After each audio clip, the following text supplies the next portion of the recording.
그러면 이제 국회 문제로 조금 돌아가 보면 지금 뭐 여당이 사실상 집권 세력으로서 국회를 방치하고 있지 않습니까? 요게 지금 전당대회 때까지는 계속 간다고 보십니까? 그렇죠. 자, 당연하죠. 그러면 예. 전당대회까지 간다면 나경원 지금 뭐 이제 출마 예정자의 경우에는 빨리 국회 정상화해야 한다 이런 이야기도 하는데 한동훈이 만약에 당 대표가 된다면 국회는 정상화 될 수 있습니까? 극단적인 대결 양상으로 그대로 갑니까? 개헌을 전제로 하지 않으면은 계속 이렇게 파행을 시킬 겁니다. 파행을 시킨다. 예, 개헌이 전제가 되지 않으면 만약에 국회가 정상화된다 그럼 개헌을 한다는 얘기고 예. 개헌이 안 들어오면은 계속 이 상태로 갈 거라고 봅니다. 그 말씀은 결국 용산이 지금 현재 민주당을 비롯한 야권을 인정할 수 없다는 상황이면 국민의힘 당대표는 한동훈이 되어서 국회를 계속 이런 상태로 유지 운영이 되지 않도록 하는 것이 용산으로서는 오히려 국정 운영하는 데 도움이 된다. 국회가 없어지는 게 제일 낫죠. 제일 그래서 낫다. 일단 심지어 없어지는 정도가 아니라 저는 뭐 이제 국회 안 들어오면서 국힘당에서 특위를 만나서 특위가 뭔가 했더니 밖에다가 이 자기들끼리 이 상임위를 꾸려서 부처의 공무원들을 불러가지고 보고를 듣고 있어요 지금. 그건 이제 그렇게 하고 있는데 네. 공무원들이 지금 헷갈려 죽으려고 하기도 하고 그 다음에 특정 정당이 특위를 구성해가지고 집권 여당의 역할을 한다는 것이 그거는 국회 기능 자체를 근본적으로 인정하지 않는 것이기 때문에 뭐 어떤 상황인지 저도 이해를 할 수가 그러니까 없습니다. 여당이니까 가능한 건데 이 야당이면 택도 없는 얘기죠. 예. 그러니까 여당에서는 이제 이 공무원들 불러가지고 뭐 그 사람들이 뭐 나라 걱정할 것도 아니고 자기들 지역구 예산을 따야 될 거 아니겠어요? 그러니까 그 작업하고 있는 거예요 지금 여기서는. 그러니까 그것만 하면 되지 이 사람들이 국회에 들어와서 국회 정상화해가지고 특검법 논의하고 그럴 필요가 없는 거 아니겠어요 윤석열 입장에서는. 자기들끼리 특위를 하는데도 특위 시간에 맞춰서 위원들이 나오지도 않고요. 회의 안건이 뭔지도 잘 모르고 그러면서 특위 있으니까 나오라고 하니까 전화를 왜 내한테 직접 하느냐 보좌관한테 하라 이러면서 이미 이 특위가 파행 그리고 비정상이라는 것을 국민의힘 내부에서도 충분히 알고 있는 아마 것 이제 같더라고요. 자기들 이제 지역 내선 딸 때만 나타날 겁니다. 예. 지역 내선 딸 때만 이제. 자 그러면은 결국 이제 특위라는 것이 국정 운영을 위한 특위가 아니라 자기 지역구의 예산을 확보하기 민원들. 위해서 민원 해결하기 위해서 국회의원들의 민원들을 해결하고 그러니까 국회에 안 나왔을 때 이 사람들이 가장 짜증나는 게 그거거든요. 네. 민원 처리가 안 되잖아요. 그걸 이제 민원 처리할 수 있는 이 채널을 만들어 준 거죠. 이거. 자 그러면 이제 한동훈 지금 전 비대위원장이 출마하는 것을 기정사실로 보시는 거죠. 아마 오히려 다음 걸림돌이 주에서는, 상당 부분 이제 제거되는 이 거고 용산하고 문제가 풀렸기 때문에 더 쉬워졌죠. 이제. 쉬워졌다. 그러면 이제 정광훈 목사는 이미 공언했듯이 한동훈은 사실상 지난 총선 패배의 예. 책임자이기 때문에 어떤 경우에도 당 대표가 돼서는 안 된다고 된다, 하면서 예, 이제 예. 전면전을 선언했지 예, 않습니까? 예. 그 전면전이 구체적으로 어떻게 이제 이어지는 겁니까? 전당대회 국면에서. 그러니까 이제 사실은 이제 지난 당 대표 선거 때 같은 경우는 정광훈 목사가 신혜식 대표를 출마시켰거든요. 이 최고위원으로. 그래가지고 신혜식 대표를 당선시키려고 최소 10만 명 이상의 당원을 집어넣어서 사실 자유한국당 당원들이 다 저기 국힘당 당원이에요. 만만치가 않은데 신혜식을 그냥 이 서류에서 떨어뜨려 버렸습니다. 이 저쪽 당에서. 그래가지고 이 들어갔던 자유통일당 당원들이 누굴 찍었냐면 김재원을 다 찍어가지고 그때 아마 김재원이 왜 이렇게 표를 많이 얻었지 그랬을 거예요 아마. 그래서 그 정도로 일단은 이 영향력이 있기 때문에 아마 한동훈에 대한 낙선 운동을 하면서 이 정광훈의 스타일은 누구 하나를 잡으려고 그럴 겁니다. 지금 예상된 대항마를. 인물이 있습니까?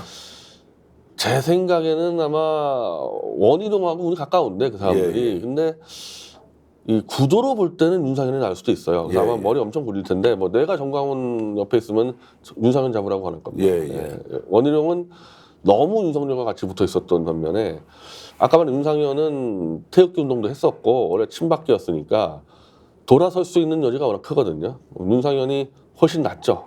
자 그러면 한동훈 비대위원장이 이제 당 대표가 되는 경우에 대한 것 그리고 이제 윤상현 의원이 당 대표가 되는 경우의 수.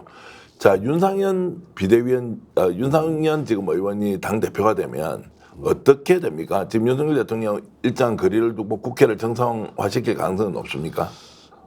일단 한동훈에 비해서도 이 윤상현은 지금 나오는 발언만 봐도 이 용산에 굉장히 비판적으로 나오겠죠. 네. 그리고 일단 이 사람은 수도권에서 선거를 치렀기 때문에 인천에서 계속 아슬아슬하게 였거든요. 이번에도 거의 아슬아슬하게 였는데 이 사람 입장에서는 상대적으로 수도권이다 보니까 이 수도권 젊은 층의 비판적 이 여론을 무시할 수 없는 상황이란 말이에요. 그래서 다른 누구보다도 강한 이제 좀 비판적인 역할을 많이 하겠죠. 김문희가.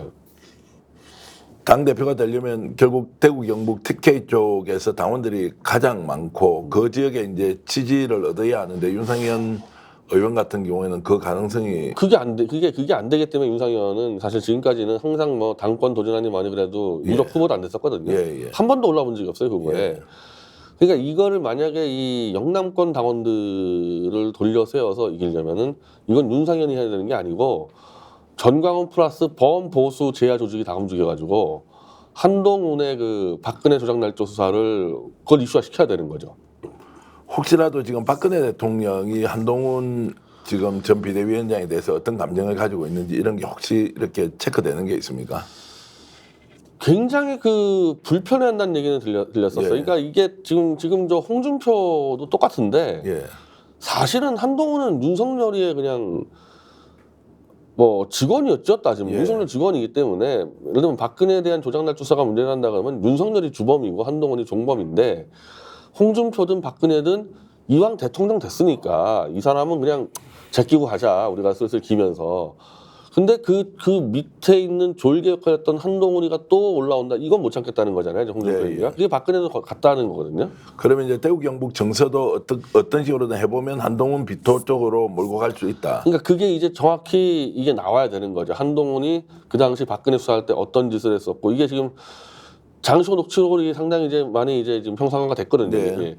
이걸 터트려서 이 영남권 당원들하고 보수층에다가 알려야 되는 거죠. 네.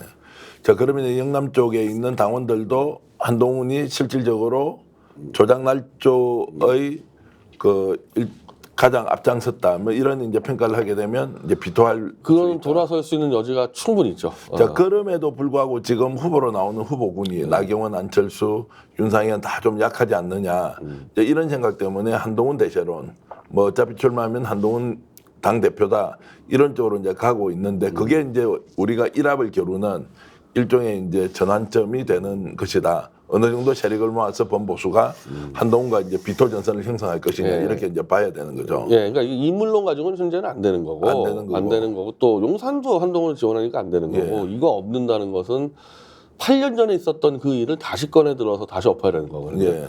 그래서 간단치는 않아요. 그러니까 역부족이라는 느낌이 계속 들어서 네. 질문을 이제 반복적으로 드리는 거고요.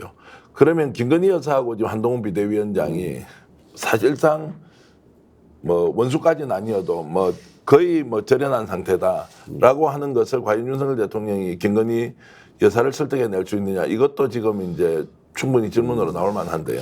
근데 반대로 그러면 김건희한테 한번 골라보라 그러면은 예. 김건희 여사가 그러면 나경원을 고를 수 뭐 나경원하고의 이 트러블이 원래 김건희 때문에 생겼다는 말들이 허다한데 네. 나경원하고 그 나경원 남편도 판사 아닙니까? 이렇게 전역할 때마다 이 나경원이 이 김건희는 아예 쳐다도 보지 않았다. 뭐 이런 말들이 허다한데 그렇다고 또 뭐 김건희가 뭐 안철수를 또 신뢰하겠냐, 윤상현을 신뢰하겠냐 없기 때문에 죽으나 사나 한동훈일 수밖에 없을 거예요. 스픽스가 말하는 언론입니다. 대세는 유튜브, 그중에서 스픽스. 좋아요, 댓글, 구독, 알림 설정. 여러분이 저희를 사랑해 주시고 우리가 여러분을 사랑하는 4가지 방법입니다.